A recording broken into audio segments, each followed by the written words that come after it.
Las Vegas, September 24th, 2008. The Bellagio Hotel is a favorite haunt of billionaire CEO Tom Petters. This morning, he has a 7 a.m. wake-up call, but it's not housekeeping or room service. It's the FBI. The head FBI agent, who was a woman, knocked on his door. Petters called lawyers and clammed up. Back home in Minnesota, more than 50 federal agents are raiding his company, Petters Group Worldwide, on suspicions of fraud. It's a dramatic about-face for the well-respected CEO. For more than a decade, his high-flying lifestyle takes him around the world, wooing investors and selling the Petters brand. Tricia Volpe reports on Petters' dealings for NBC affiliate KARE. He was what many people would consider the American dream come true. And he built himself up to be the consummate tycoon, corporate tycoon, to be the owner, the president, the CEO of some of the most recognizable companies in the world. Petters employs 3,200 people, has more than 50 offices around the world, and in 2007 reports $2.3 billion in revenue. Our companies aspire to be the best. But today, Tom Petters is under siege. His public face hides a desperate man at the end of his rope on the Las Vegas Strip. And the FBI is catching it all on tape. Just don't want hunters coming in here. Like going on, get drunk and gamble and die.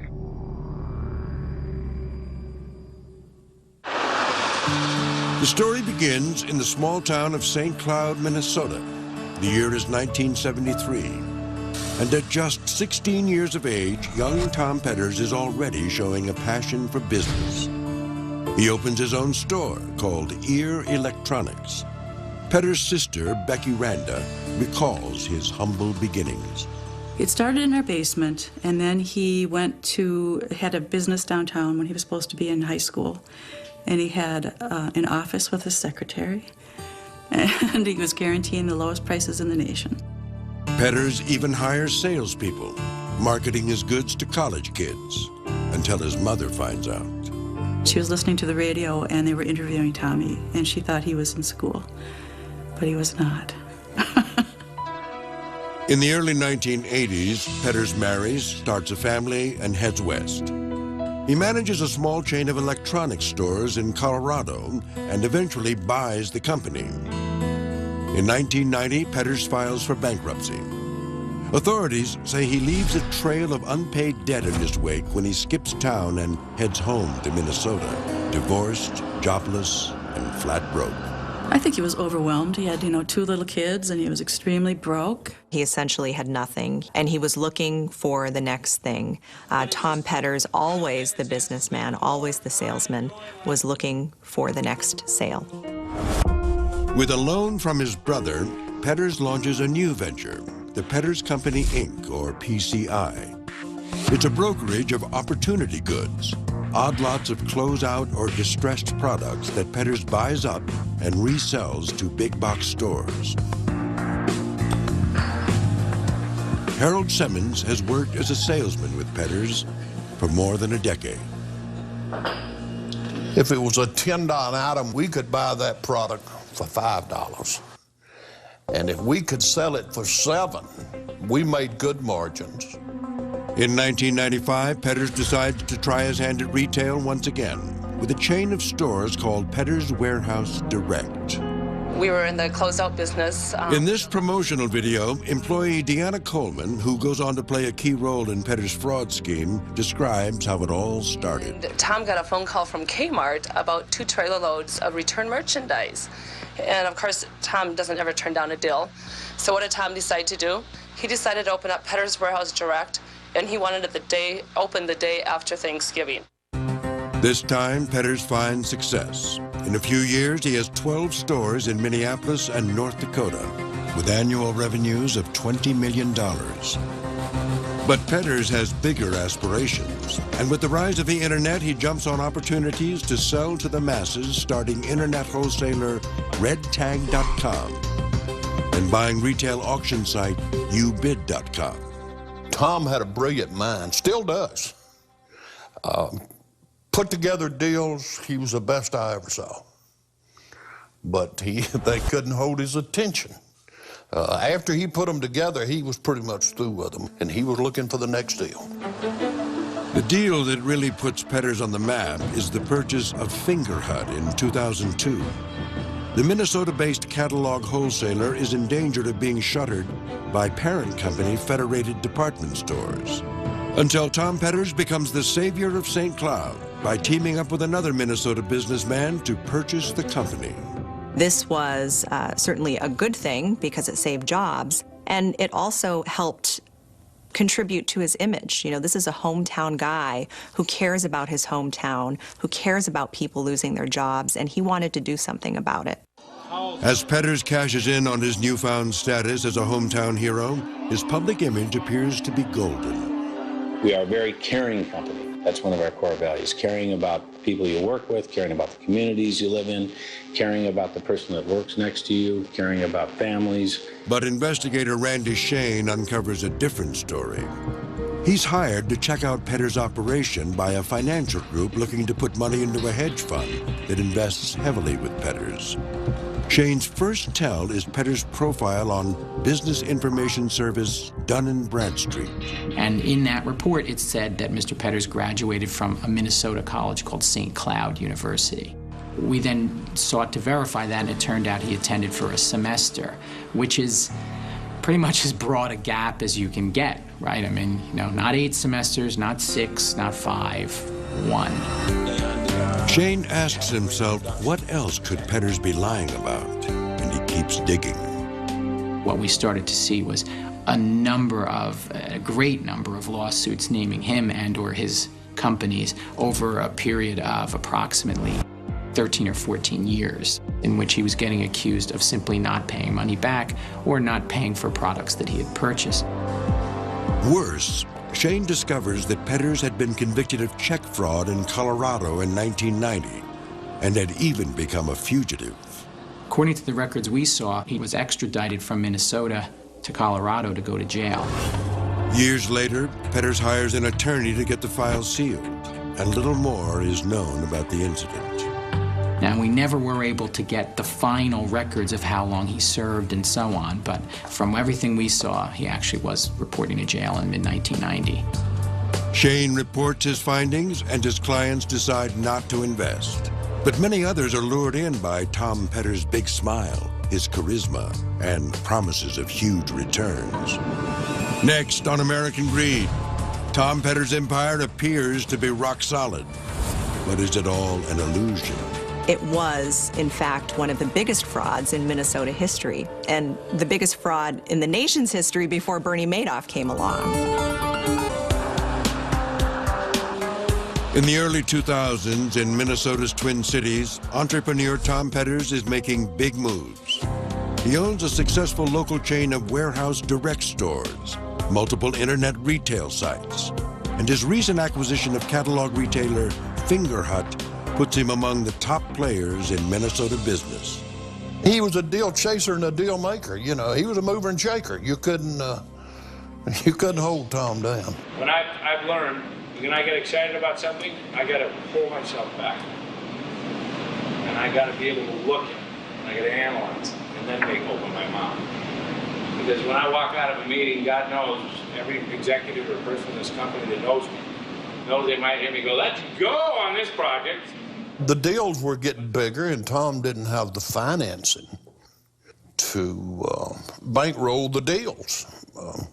So therefore, that brought on the investors. Petters begins trading on his reputation, offering potential investors a piece of the dream. Through his Petters Company, Inc., or PCI, a wholesale brokerage firm focusing on a niche business known as diverting. Diverting is taking product, closeouts, out of dates that would not sell to the big box stores. They would sell them to us. We would divert them into another company that would divert them into that, into the big box stores. That's diverting. That's the way it all came about. Petters decides to offer promissory notes, essentially IOUs with 60 or 90-day terms and stunningly high returns. I recall the interest rates being 20%, maybe a little more than that.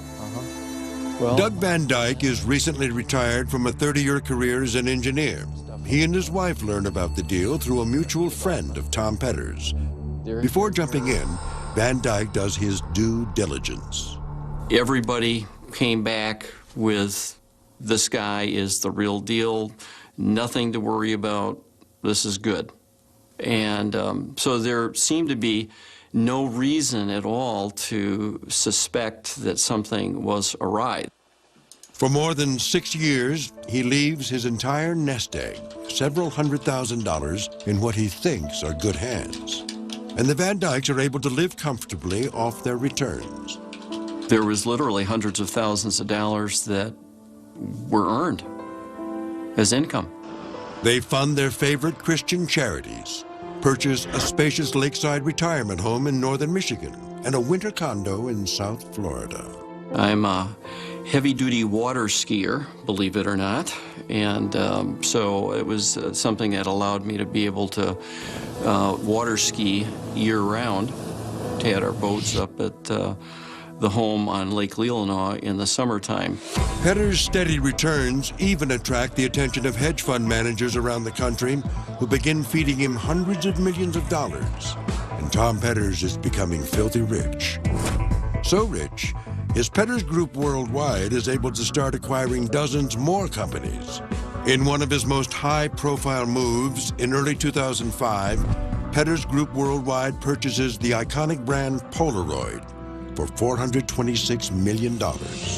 Then from there, he started, taking the Polaroid name and putting it on TVs, which had never been, DVDs. He exposed the Polaroid name. They were losing money big time when he bought them, but he bought it for the name. A year later, the CEO starts Petters Aviation and buys a controlling 50% share in Minneapolis-based Country Airlines. It suddenly puts Petters Worldwide on a national and an international stage. And according to Petters' sister, Becky Randa, the small-town Minnesota boy has truly arrived. Well, it definitely changed. We went to a family reunion, and he picked us up in a Learjet and took us there. It was fun. By 2008, Tom Petters gains entry into the Billionaires Club, enjoying all the toys and trappings that come with membership. $8 million house out in Lake Minnetonka. I think the one in Palm Beach was $15 million that he bought it for. And each one of those places usually had a Bentley. He would have a boat. Rolex watches were important to him. Petters also trades in the Learjet for a private, customized Boeing 727 that flies him around the world, where he likes to wine and dine potential investors. But Petters' public image isn't all about the glitz. He's just as well known for giving back. He's a major political contributor, and he donates millions of dollars to dozens of charities and universities in the area, including $3 million to his mother's alma mater, the College of St. Benedict, and a $10 million pledge to Miami of Ohio University, where his son attended, for a proposed center on leadership and ethics. This is a guy that had a tremendous impact on this community. He gave money away. He was involved in community organizations. I mean, everyone knew him, everyone loved him. Next on American Greed, is Tom Petters an entrepreneurial philanthropist or a self-serving criminal? It's easy to be charitable when you're giving away other people's money.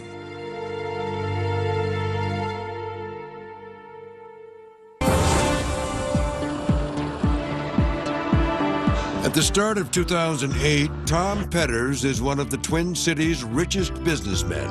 In less than 15 years, Petters has gone from flat broke to founder and CEO of Petters Group Worldwide, with a personal net worth of $1 billion. I mean, Tom Petters was was a local Horatio Alger story. He acquired an interest in the Fingerhut Corporation. He bought Polaroid. He purchased Country Airlines. His rise was meteoric. Our core values tie into our entrepreneurial spirit. But it hasn't been all triumph for the billionaire CEO. In 2004, amid some of the biggest business deals of his life, the dream is tragically interrupted when his 21-year-old son, John T. Petters, known as JT, takes a spring break trip to Florence, Italy, in what has been deemed a horrible misunderstanding. JT was in a private garden with a friend late at night when he was stabbed by a local man who thought he was a burglar. He bled to death before medics could save him. Tom Petters is devastated. He was horrified. I mean, he loved JT so much. He just fell apart, absolutely fell apart. He was depressed. He was down. He started drinking. He started abusing prescription drugs.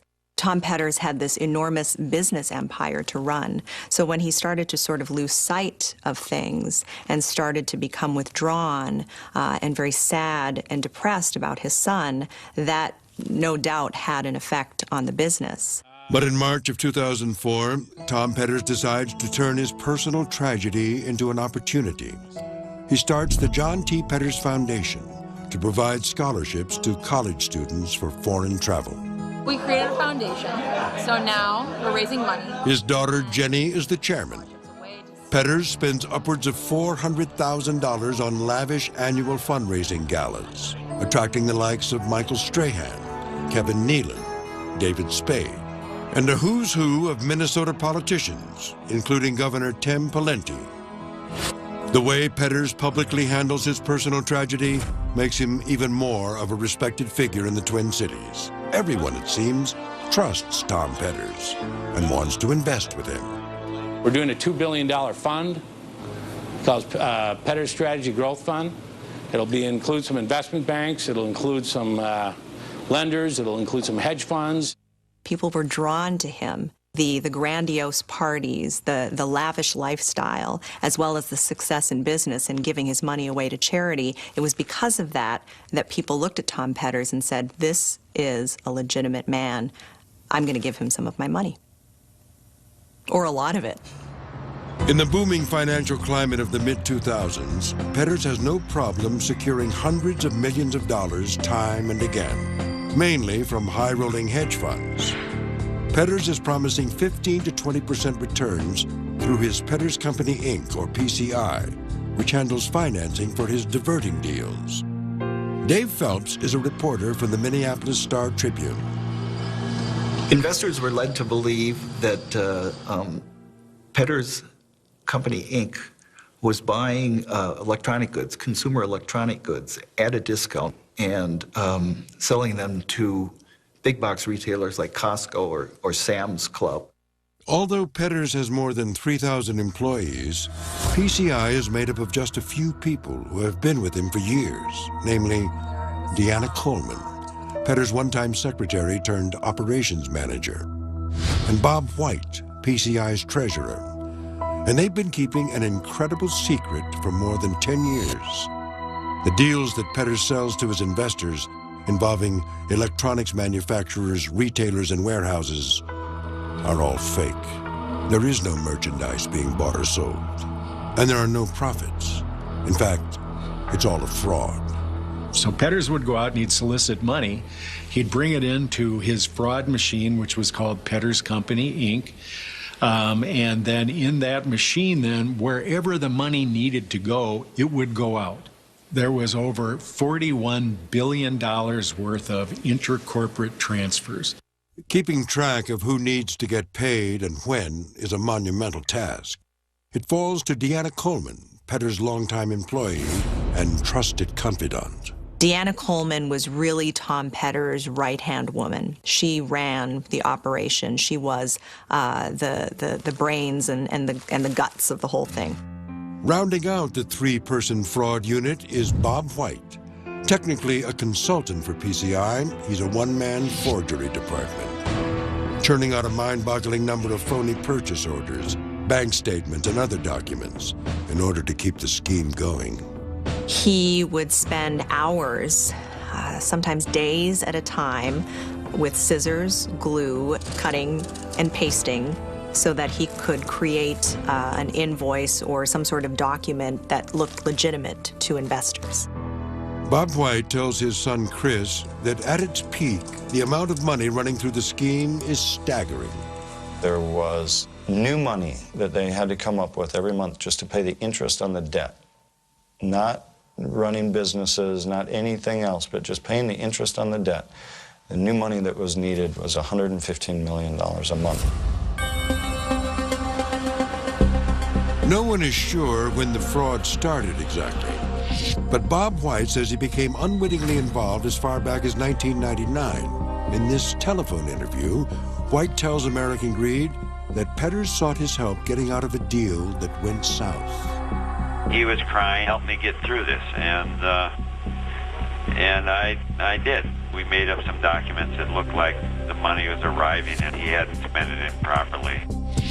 According to White, a month later, Petters tells him it's all taken care of, and as a thank you, drops off $15,000. The following year, Petters hires Bob White to work at PCI.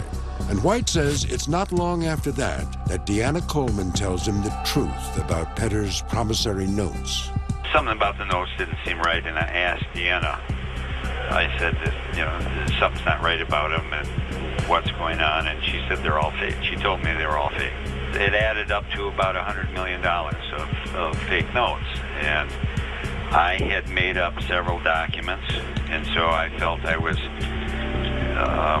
in the midst of a big Ponzi scheme, and that's when I figured it out. I confronted Tom, and he was pretty calm about it, and so was Deanna. Deanna was saying that Tom will figure a way out of it. Companies get to breaking points. That's how they get better. Over the next 13 years, Petters goes on to build a corporate powerhouse, funded in large part by his investors' principal, which he tells them is safe in a locked account. He pays fat returns on time, and few investors are asking any tough questions. As the scheme grows, he, White, and Coleman are bound ever tighter in a web of lies. Tom was saying to people, I've got this fantastic deal, you can share in the profits and you'll make, high interest rates on your money. And so that the debt would grow. Next on American Greed, law enforcement has no idea what PCI is up to until Petters' girl Friday decides to save herself and take her boss down. Then she just lost faith in his ability to make things good.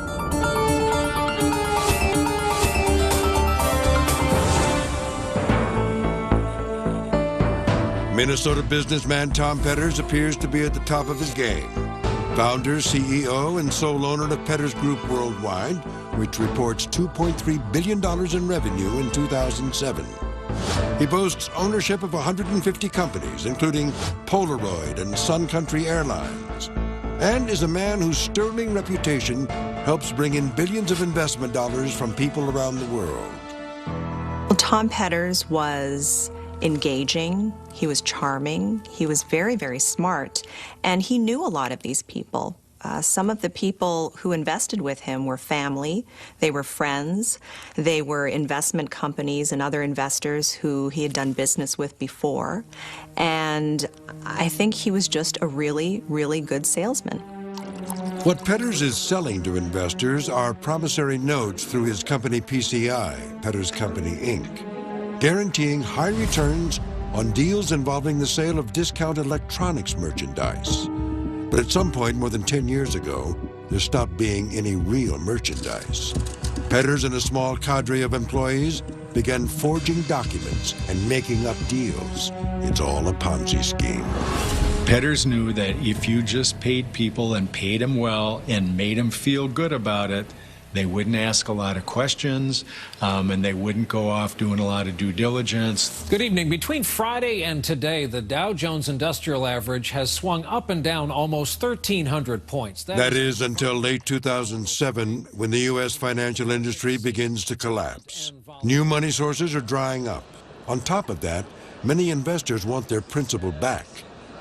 Petters is not able to bring in the $115 million a month he needs to keep the scheme going, and PCI cannot keep up with their payments. People needed their money to pay off their creditors, and so they squeezed Petters. Petters squeezed Deanna Coleman and White and the others to say, we got to get this money, we got to get it in and do that. A hedge fund named Acorn Capital has $273 million invested with Petters. When they failed to receive a $10 million payment in August of 2008, Acorn sues, claiming they've been defrauded. Another hedge fund in for more than $1 billion demands an audit of PCI's books. But there was definitely concern going on within the confines of PCI at that time. They had no books to audit, and they were afraid that that would just bring down the curtain totally on the operation if the auditors got in and from this big hedge fund. A fearful Deanna Coleman begins planning her exit strategy. Coleman has made more than $14 million in bonuses over the past 8 years and is a key player in the fraud. In August 2008, she walks into her attorney Alan Kaplan's office and lays it all on the table. What she did was begin to explain the fact that she was involved in a $3.6 billion scheme. I realized immediately that this may well have been, at that time, the largest Ponzi scheme ever in the history of the United States. Kaplan contacts the U.S. Attorney's Office and tells them he has the criminal case of a lifetime. But before he gives it up, he wants a deal for his client.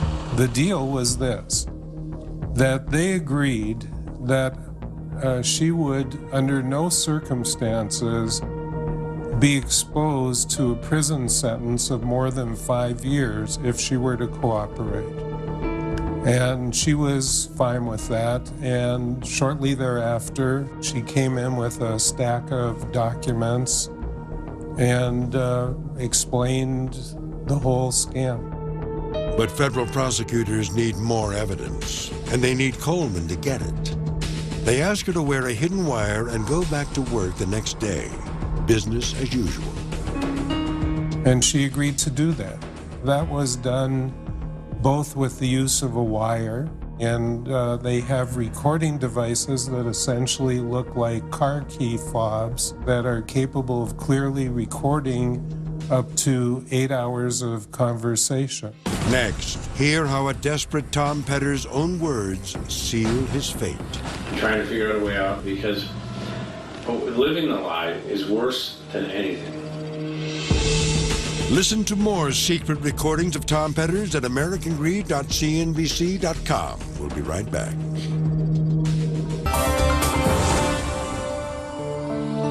On the morning of September 8, 2008, Tom Petters is about to have a meeting that he hopes will save his life.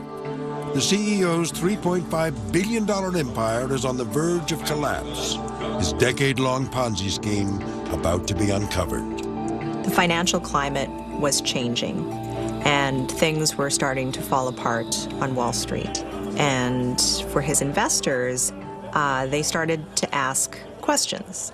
And that was something that had never really happened before. But because of the uncertainty of what was happening in the worldwide and national financial world, these investors wanted to know where their money was. And things were starting to unravel. Ever the optimist, Petters believes if he can close a deal with the hedge fund Fortress Capital, by getting it to invest $100 million immediately, he can hold off Judgment Day. It's what he's been doing for years. But this time, his right hand and co-conspirator Deanna Coleman is no longer on Petters' side. This time, she's working with the feds and wearing a wire. And I went in your office and I looked at your calendar. Oh, just a meeting. I think I just put meeting out there. Within the first few hours of recorded conversations, The Wire reveals a CEO drowning in self-delusion, who thinks he's even got the man upstairs working for him. See, the only thing that makes me believe that there is like some divine intervention, seriously, when you get to, there's no possibility where you could have got away with this for so long. During the meeting with Fortress Capital, Petters details a proposal to use the firm's money to purchase electronics and resell them to big box retailers like Walmart and Costco, who have supposedly already provided purchase orders or POs for the goods. But the deal is entirely made up. Does Fortress know that all these POs are fake? No, they don't know they're fake. They're not going to be looking at our POs. They're only looking at one thing. That one thing? The 30% or more in returns Petters is promising. Coleman tells the FBI that she and Petters had been making similar transactions for at least 13 years. And for 13 years, no one has figured it out. But now, Petters is feeling the heat like never before. He's spending an increasing amount of time in Las Vegas, racking up an enormous gambling debt estimated at $10 million. And according to close sources, he has a drinking and drug problem. Undercover FBI recordings reveal a man on the brink. Just don't want to others coming in here. What's going on? Get drunk and gamble and die. After 2 weeks of undercover operations with Coleman, the U.S. attorney decides they have enough on Petters, and they move in. Petters was in Las Vegas, and the head FBI agent, who was a woman from here in Minneapolis, knocked on his door at the Bellagio at 6 o'clock in the morning and talked to him and tried to get him to confess. Back in Minnesota, dozens of federal agents are executing an early morning raid on the headquarters of Petters Group Worldwide. They had Deanna's roadmap. She told them where to go, what records to look for, and so they hauled out box after box after box, bank records, accounting records, all kinds of things. News of the Petters raid spreads fast. When individual investor Doug Van Dyke finds out, he's stunned. I guess the one word that would characterize how I felt was panic, sheer panic. Over the next couple of weeks, Van Dyke learns that all of his money, several $100,000 that he had saved over his 30-year career for retirement, is gone. I didn't know if I was going to be able to survive. To try to absorb the enormity of this amount of money that we had invested that was gone was incomprehensible to me. I couldn't even begin to process it. Meanwhile, in the days after the raid, Tom Petters returns to Minnesota and holes up in his mansion on the lake. He is not under arrest, but expects to be any day, and begins talking about ways to ditch the feds with co-conspirator Bob White. What Petters doesn't know is that the FBI is listening. Google who? Rich. Went away and then made a deal. Mark Rich? He was indicted for securities fraud. Petters is referencing the commodities trader who skipped the country after being charged with insider trading and was later pardoned by President Bill Clinton. Another core value in this company is humility. Next on American Greed, the FBI is closing in on Petters and believes he is making plans to escape. Will agents catch him before he flees? The plan was that Tom was going to give me a bunch of money, and I was supposed to sail his boat down to meet him later in the Caribbean.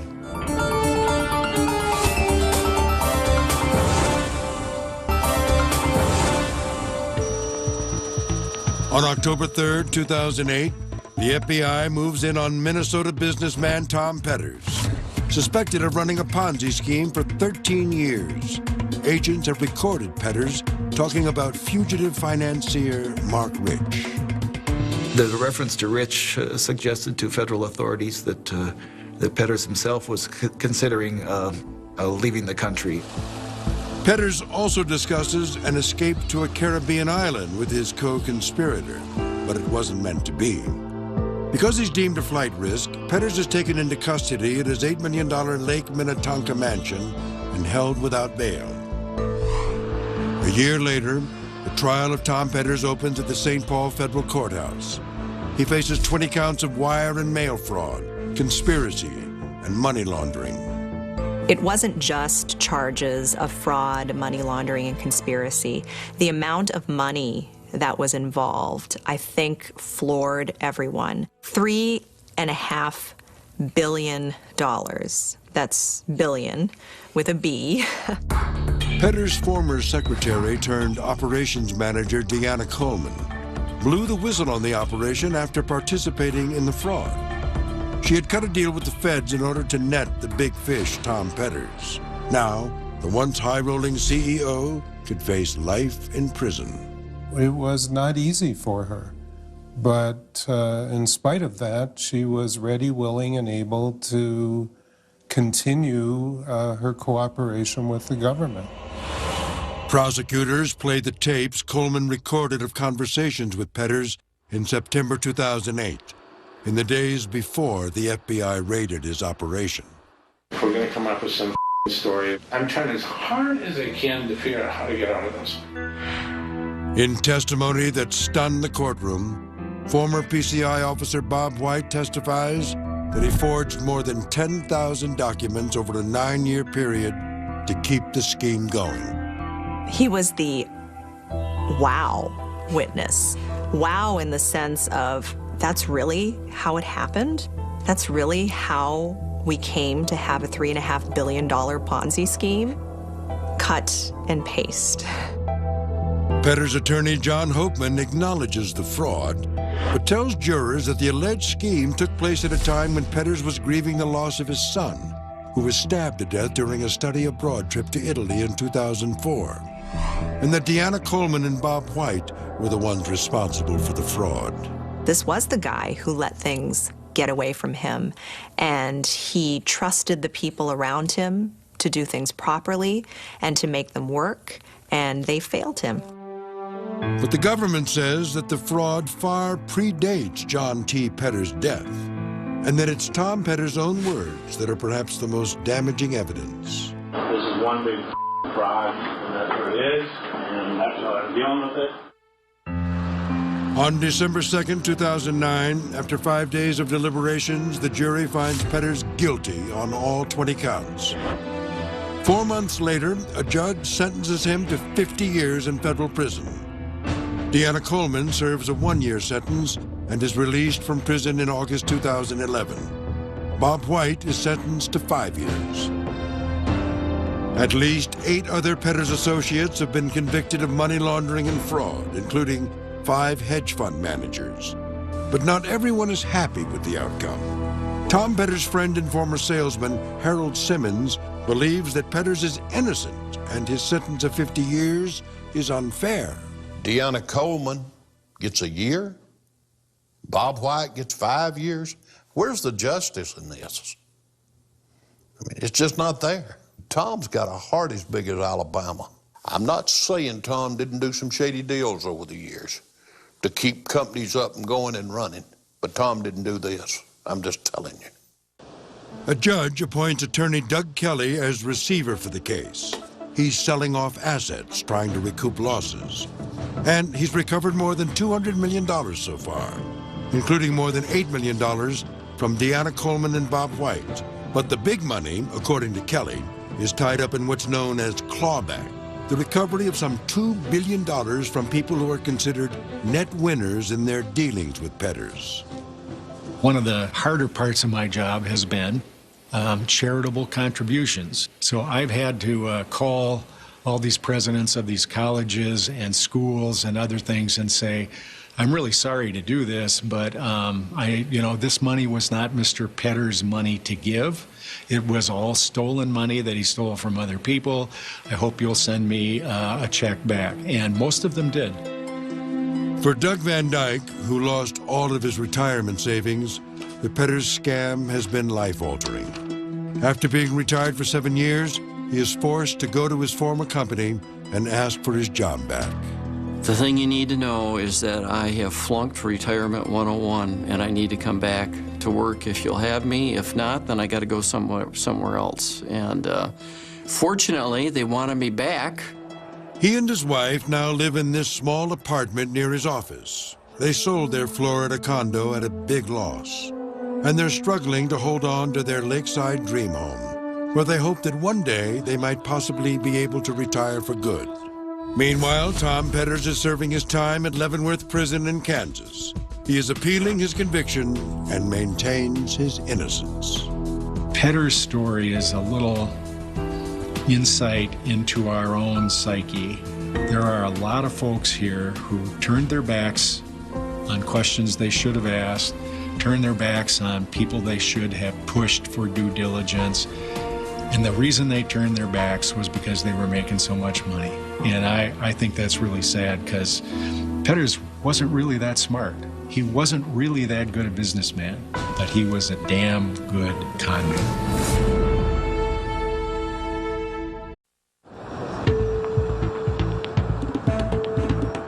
Las Vegas, September 24th, 2008. The Bellagio Hotel is a favorite haunt of billionaire CEO Tom Petters. This morning, he has a 7 a.m. wake-up call, but it's not housekeeping or room service. It's the FBI. The head FBI agent, who was a woman, knocked on his door. Petters called lawyers and clammed up. Back home in Minnesota, more than 50 federal agents are raiding his company, Petters Group Worldwide, on suspicions of fraud. It's a dramatic about-face for the well-respected CEO. For more than a decade, his high-flying lifestyle takes him around the world, wooing investors and selling the Petters brand. Tricia Volpe reports on Petters' dealings for NBC affiliate KARE. He was what many people would consider the American dream come true. And he built himself up to be the consummate tycoon, corporate tycoon, to be the owner, the president, the CEO of some of the most recognizable companies in the world. Petters employs 3,200 people, has more than 50 offices around the world, and in 2007 reports $2.3 billion in revenue. Our companies aspire to be the best. But today, Tom Petters is under siege. His public face hides a desperate man at the end of his rope on the Las Vegas Strip. And the FBI is catching it all on tape. Just go on. Others coming in here. What's going on? Get drunk and gamble and die.